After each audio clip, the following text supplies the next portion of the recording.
sami'na wa ata'na. Là, on entend et on obéit.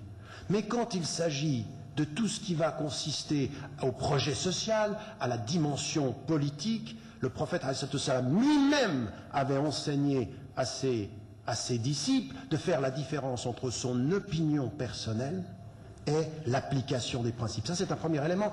Et ce qui est amené les ulama depuis le début dans le domaine des mu'amalat à comprendre al-asl fil ashya al-ibaha. C'est-à-dire que dans ce domaine-là, la créativité, l'intelligence, l'ouverture sur le monde. Ici, tu ne fais que ce que le texte te dit. Ici, tu peux tout faire et tu t'arrêtes là où le texte te l'interdit. Mais nous, quand on dit à nous-mêmes, ou quand on dit à des esprits occidentaux, nous en islam on ne fait pas la différence, on est en train de dire aux gens, nous on vient à la politique avec un esprit dogmatique. Qui vient, musulman, à la politique avec un esprit dogmatique se trompe de méthodologie. Nous avons la dimension des règles très claires du Coran et de la Sunna pour tout ce qui concerne l'aqida ou l'ibadat, mais dans le domaine des mu'amalat, on a quelque chose qui est ouverture sur le monde. On ne confond pas, je vais y revenir, principe et modèle. On ne confond pas les réalités historiques avec la sacralité. On ne confond pas l'opinion humaine avec le principe coranique. L'opinion humaine, même en matière de stratégie politique, ça n'est qu'une opinion humaine. Mais le principe, lui, il est le principe qui est par exemple lié au ibadat, celui-ci, on le respecte. Ça, c'est très important. C'est très important au début de notre réflexion, parce que si on ne comprend pas ceci, on se trouve en face de certains des problèmes que nous avons à l'intérieur du monde musulman aujourd'hui. Un des problèmes que je peux avoir aujourd'hui dans le débat avec des ulama, avec des penseurs, qui sont de ceux que j'appelle les salafis al-harfiyya. Parce que salafis, nous sommes tous salafis, nous essayons tous de revenir à l'exemple des compagnons du prophète. Dans ce sens, les salafis, c'est ça que ça veut dire, être aussi fidèles au message qu'ils le furent.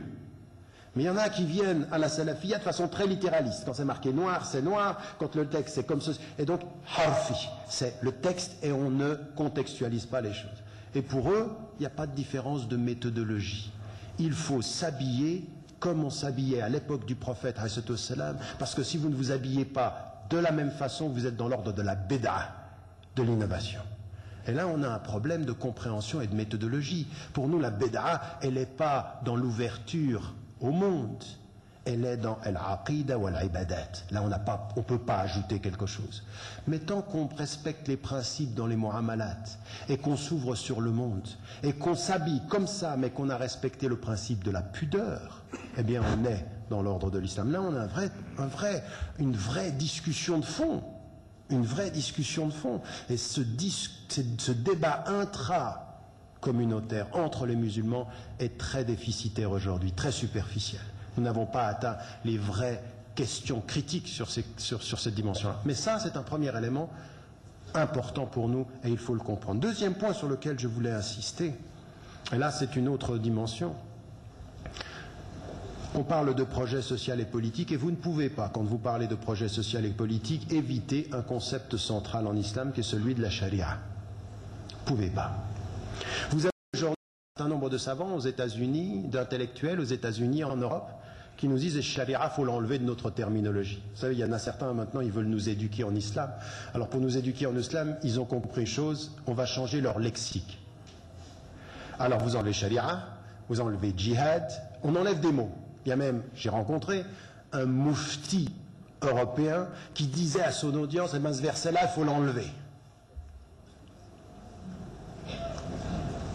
C'est inacceptable pour nous. Mais ce qui ne peut pas non plus être acceptable, c'est de rester dans un flou terminologique. Qu'est-ce qu'on entend par charia? Qu'est-ce qu'on entend par ce concept référent?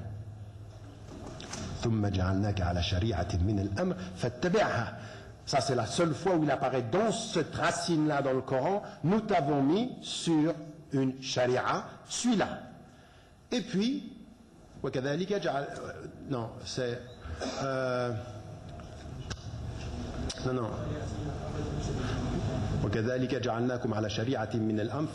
Là, non, c'est pas ça. J'ai pas compris le début. Dès que j'ai le début, j'ai la suite. وَلِكُلٍّ جَعَلْنَا مِنْكُمْ شِرْعَةً وَمِنْهَاجًا وَلِكُلٍّ جَعَلْنَا مِنْكُمْ شِرْعَةً وَمِنْهَاجًا. Il faut juste me dire le premier mot et après ça va, alhamdoulilah. Voilà, ça, mais ça je l'ai dit déjà. Donc ce deuxième élément, ces deux versets-là, ils sont extrêmement importants. Pourquoi? Parce que le premier, il dit, Allah subhanahu wa ta'ala nous dit dans le Coran qu'il a donné à chaque communauté une sharia, c'est-à-dire qu'il y a une dimension de la sharia et puis minhaj qu'on a traduit par méthodologie, qu'on a traduit par praxis également. Donc il a été donné à chacun, à chaque communauté, un ordre de référence. Alors pour certains c'est un code de loi, pour d'autres c'est une voie qui va s'inscrire ou qui va inscrire dans la voie des lois. Pourquoi? Parce que le mot sharia étymologiquement veut dire le chemin qui mène à la source, le chemin qui revient à la source. Et il est dit dans le Coran, alors dans l'autre verset, ثُمَّ جَعَلْنَاكَ عَلَى شَرِيعَةٍ مِنَ الْأَمْرِ فَاتَّبِعْهَا. Fattabi'ha, ça veut dire suis-la, suis quelque chose. Nous t'avons mis sur une voie, suis-la. L'ittiba' ici, cette dimension du mot du Coran, c'est suis cette voie. Ce n'est pas quelque chose qui vient de structurel, c'est une dimension qu'il faut suivre. C'est le chemin de la fidélité à nos principes comme musulmans. Donc Allah subhanahu wa ta'ala nous dit dans le Coran, dans ces deux versets-là, il nous dit d'une part qu'il nous a donné un cadre de référence, une méthodologie et une voie qu'il faut suivre. Le problème que nous avons avec certaines écoles de pensée et que nous avons à débattre en tant que musulmans, c'est que pour certains, le cadre référentiel de la charia, c'est un cadre fermé et qui a son corps de loi, des principes comme ceci, qui ne sont pas qu'on ne doit pas confondre avec ce qui vient d'un milieu ou d'une pensée qui serait non musulmane. En d'autres termes, ils ont une pensée binaire. Il y a ce qu'est la charia, c'est-à-dire un corps fermé, et il y a ce qui vient de l'extérieur. Ça, c'est important. Et beaucoup de musulmans, quand ils réfléchissent à ces questions-là de société et de politique, ne comprennent pas que le débat que nous avons entre musulmans, d'abord, il est sur notre compréhension des mots et des structures. Parce que quand vous dites, il y a une différence en islam entre la méthodologie des ibadat et la méthodologie des mu'amalat, que dans un domaine on ne fait que ce qui est écrit et que dans l'autre domaine tout est ouvert à la créativité. Et qu'en plus on dit, comprenant le verset, c'est-à-dire on t'a mis dans une voie, suis-la, et qu'on t'a dit c'est-à-dire que chacun va avoir sa voie. Allah subhanahu wa ta'ala nous dit ici il y a un cadre de référence et il y a une voie à suivre. Mais il y a une différence entre dire cela et de comprendre chez certains ulama, parfois chez certains penseurs, que la charia c'est un corps de loi à appliquer. Pour certains même, ça commence par l'application des hudud. C'est comme ça qu'on commence, c'est-à-dire des peines et des châtiments. Et c'est un corps fermé. À tel point que vous avez des gens, des savants qui diront on ne peut utiliser pour se référer à la charia que les mots qui sont dans le Coran et dans la tradition du prophète. C'est-à-dire, par exemple, que le mot démocratie, pendant des années, a fait des problèmes dans la communauté musulmane parce que démocratie, c'est pas dans le Coran.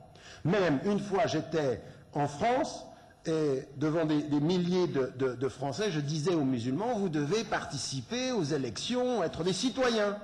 Un groupe de musulmans vient, ils viennent à la fin de la conférence, ils m'ont dit, notre cheikh nous a dit que le mot intikhabat n'est pas dans le Coran. Donc haram. Non, mais vous souriez, mais sans aller à cet extrême-là, vous avez des esprits qui se forgent comme ça, des esprits binaires. Il y a ce qui est islamique dans le modèle et dans la structure, et il y a ce qui n'est pas islamique. Et vous avez d'autres pensées qui partent de tout ce que je vous ai dit d'abord, qui disent non, ce n'est pas ça le but. Il y a une voie avec des principes. Les modèles peuvent changer, les structures peuvent changer, mais c'est la voie et les principes qui comptent. Et quand vous allez avoir des gens qui vont venir avec les mêmes principes, mais d'autres horizons, vous ne posez pas la question de leur horizon, vous posez la question des principes. Pourquoi? Parce que le prophète nous a dit c'est-à-dire que la sagesse, partout on la trouve, elle est à nous, on l'apprend. Le but, c'est le principe, c'est pas l'identité de celui qui l'expose. Il se peut qu'il y ait une intelligence musulmane qui produisent du haram et une pensée non musulmane qui produise du halal. Ou alors on a tout faux, ou alors nous-mêmes on est dans une contradiction. Vous êtes devant un ordinateur, posez la question de savoir qui a inventé l'ordinateur, et vous êtes dans le halal ou dans le haram. C'est pas un musulman. Vous n'avez jamais posé la question de l'identité de l'esprit qui a produit l'outil. Par contre, vous posez la question de l'usage halal de l'outil. Donc vous questionnez l'éthique, la morale de l'outil, non pas l'identité de l'esprit qui l'a produit. Ça, c'est l'islam. Ça, c'est l'universalité de l'islam. Et ça, c'est important. Pourquoi? Parce que quand on entre dans le domaine du social, quand on entre dans le domaine du politique, il y a un choix. Vous allez rentrer soit avec des musulmans qui ont une pensée binaire, et voilà, ça c'est une structure, nous avons notre terminologie, nous n'utilisons pas la terminologie. Vous avez entendu le débat entre certains mêmes courants islamiques et islamistes sur la question de la démocratie.